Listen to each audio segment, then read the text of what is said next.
اتا عرافا فسألہ عن شیء، اگر کسی نے کسی عراف کے پاس آ کر اپنی ہتھیلی دکھایا، اپنا ہاتھ دکھایا، اپنا فال کھلایا، فسألہ عن شیء، اس سے کچھ سوال کیا، فصدقہ بما یقول، اس نے ان باتوں کو سچ جان لیا جو کچھ بھی اس نے اس کے سامنے بکواس کیا، فقد کفر بما انزل اللہ محمد صلی اللہ علیہ وسلم، رواہ البخاری، اس نے اس ساری شریعت اسلامیہ کا کفر کر دیا جو نبی محترم صلی اللہ علیہ وسلم پر اللہ نے نازل کیا تھا، ساری شریعت کا اس نے کفر کر دیا۔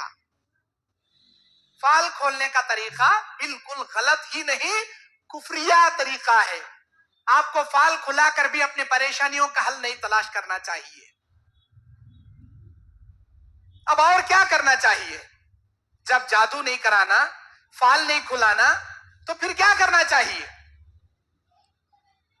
میرے دینی اور اسلامی بھائیوں، بعض لوگ کسی کو پیسے دیتے ہیں اور وہ کہتے ہیں کہ تم ہمارے طرف سے وظیفہ کرو، ہماری طرف سے استخارہ کرو، ہماری مصیبتیں دور ہونے کے لیے تم یہ عمل کرو، وہ عمل کرو، اور وہ لوگ بتا دیتے ہیں کہ 1,01,111 مرتبہ یا ودودو کا رٹ لگاؤ، تمہاری مصیبتیں دور ہو جائیں گی۔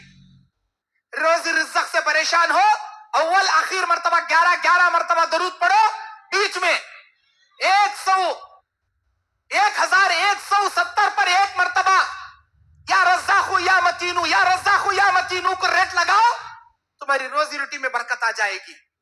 یا نہیں تو مغرب کی نماز کے بعد، عصر کی نماز کے بعد 2 رکعت نماز پڑھو، 11 مرتبہ سورہ اخلاص، 12 مرتبہ سورہ درود ابراہیمی، فلاں عمل کرو، تمہاری پریشانیاں دور ہو جائیں گی۔ ایسے بتانے والے پاکھنڈی بابا بھی موجود ہیں۔ کیا ان لوگوں کے پاس جا کر ایسے عمل کرنا، ہماری مصیبتوں پریشانیوں کا حل تلاش کرنا صحیح عمل ہے؟ میرے بھائیوں، اللہ کے نبی علیہ السلام نے بیان فرمایا، قرآن مجید سورہ مائدہ آیت نمبر 3، اليوم اکملت لکم دینکم اتممت علیکم نعمتی ورضیت لکم الاسلام دینا، آج ہم نے تمہارے لیے دین اسلام کو مکمل کر دیا، اس دین میں کسی بات کا اضافہ بھی نہیں، کسی بات کی کمی بھی نہیں، اور اس دین کو اللہ نے اسلام ہونے پر اللہ نے راضی کر لیا، اللہ راضی ہو گیا دین اسلام کو ہمارے لیے مذہب اسلام چننے پر۔ دین کے اندر کسی بات کا اضافہ نہیں۔ خطبہ حجۃ الوداع، نبی کی زندگی کا آخری خطبہ، آپ علیہ السلام نے بیان کیا، ترکت فیکم امرین لن تضلوا ما تمسکتم بہما کتاب اللہ وسنتی، 2 چیز تمہارے درمیان چھوڑے جا رہا ہوں، ایک قرآن ہے، دوسرا میری حدیث ہے، انہی 2 چیزوں کو مضبوطی سے پکڑنا، نہ کبھی گمراہ ہوں گے، نہ کبھی راہ راست سے بھٹکو گے۔ اب دیکھنا یہ ہے، یہ 1,111 مرتبہ کا جو ورد ہے، یا ودودو یا رزاقو یا قویو یا متینو، یا جو بھی ایسے اول آخر مرتبہ 11 مرتبہ درود، یا 41 مرتبہ سورہ اخلاص، یہ تمام جو بھی فارمیلٹیز یہ بابا لوگ بنا کر پیش کرتے ہیں، حالانکہ قرآن کی آیتیں ہی بتاتے، دعائیں بتاتے، لیکن اس کی تعداد 1,111 مرتبہ، فلا عمل 11 مرتبہ، فلا ذکر 11 مرتبہ، فلا ذکر 1,100 مرتبہ، یہ قرآن میں ہے کیا؟ حدیث میں ہے کیا؟ اگر ہے تو کرنا، نہیں ہے تو نہیں کرنا۔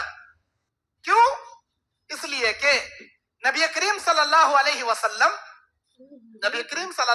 وسلم کے زمانے میں، نبی کا زمانہ گزر گیا، صحابہ کا زمانہ، عبداللہ ابن مسعود رضی اللہ تعالیٰ عنہ کوفہ کے گورنر ہیں، آپ نے وہاں لوگوں کو دیکھا، فرض نماز کے بعد وہ لوگ کنکریوں پر سبحان اللہ الحمدللہ اللہ اکبر کی تسبیح پڑھنے کا ایک نیا رواج پیدا کر لیے، کنکریوں پر فرض نماز کے بعد 3 بار سبحان اللہ، 3 بار الحمدللہ، 4 بار اللہ اکبر، یا 3 بار اللہ اکبر، 1 بار لا الہ الا اللہ وحدہ لا شریک لہ لہ الملک ولہ الحمد وہو علی کل شیء قدیر، 100 مرتبہ کی تسبیح ہر فرض نماز کے بعد پڑھنے سے اللہ تعالیٰ دنیا میں کتنے بڑے پریشانیاں رہندے اللہ اس کے دور کر ڈالتا۔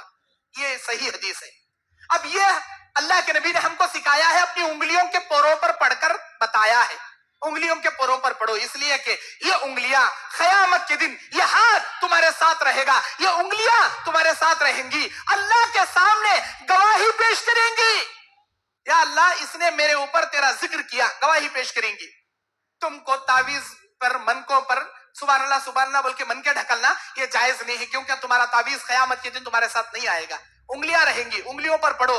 جو سنت کا طریقہ نبی نے بتایا، جیسا کر کے دکھایا ویسا ہی کرنا چاہیے، اس میں چینجنگ نہیں کر سکتے. اسلام کے اندر کوئی بات چینج نہیں کر سکتے.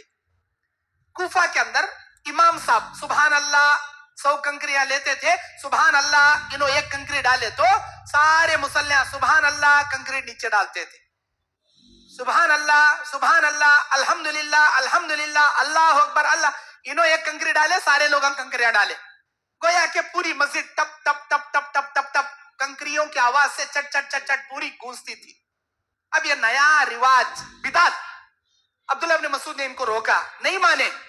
مدینہ گئے، حضرت ابو موسیٰ اشعری رضی اللہ تعالیٰ عنہ کو بتائے کہ میں ان کو منع کرتا ہوں، یہ لوگ نہیں مان رہے. ابو موسیٰ اشعری آئے اور انہوں نے کہا کہ یہ تم کیا کر رہے ہو، یہ تم کیا کر رہے ہو؟ ابھی نبی علیہ السلام کے گزرے ہوئے زیادہ سال نہیں بیتے، امہات المومنین کے مکان میں نبی کے جھبے موجود ہیں. نبی جن برتنوں میں کھائے تھے وہ برتن ابھی ٹوٹے نہیں ہیں، نبی کے برتن موجود ہیں، اور تم نے دین میں بدعت پیدا کر دیا. یہ کیا کر رہے ہو؟ اے ہم تو اچھا کام کر رہے ہیں. یہ انگلیوں پہ گننے میں پرپٹ آتا، ہم نا کنکریوں پہ گرے تو پرفیکٹ کاؤنٹنگ برابر ہوتی. ما انا الا بخیر یا ابا عبد الرحمن، اے ابو عبد الرحمن ہم تو بھلائی کی نیت سے کر رہے ہیں کام. حضرت ابو موسیٰ اشعری رضی اللہ تعالیٰ وہ کنکریاں لیے، مار مار کر ان کو بھگائے.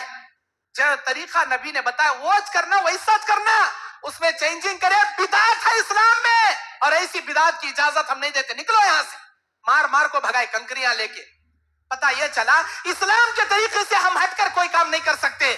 یہ جو بابا بولتے ہیں 1121 مرتبہ یا ودودو یا ودودو یا رزاقو پڑھ لو تمہارے مصیبتاں دور ہو جائیں گے، یہ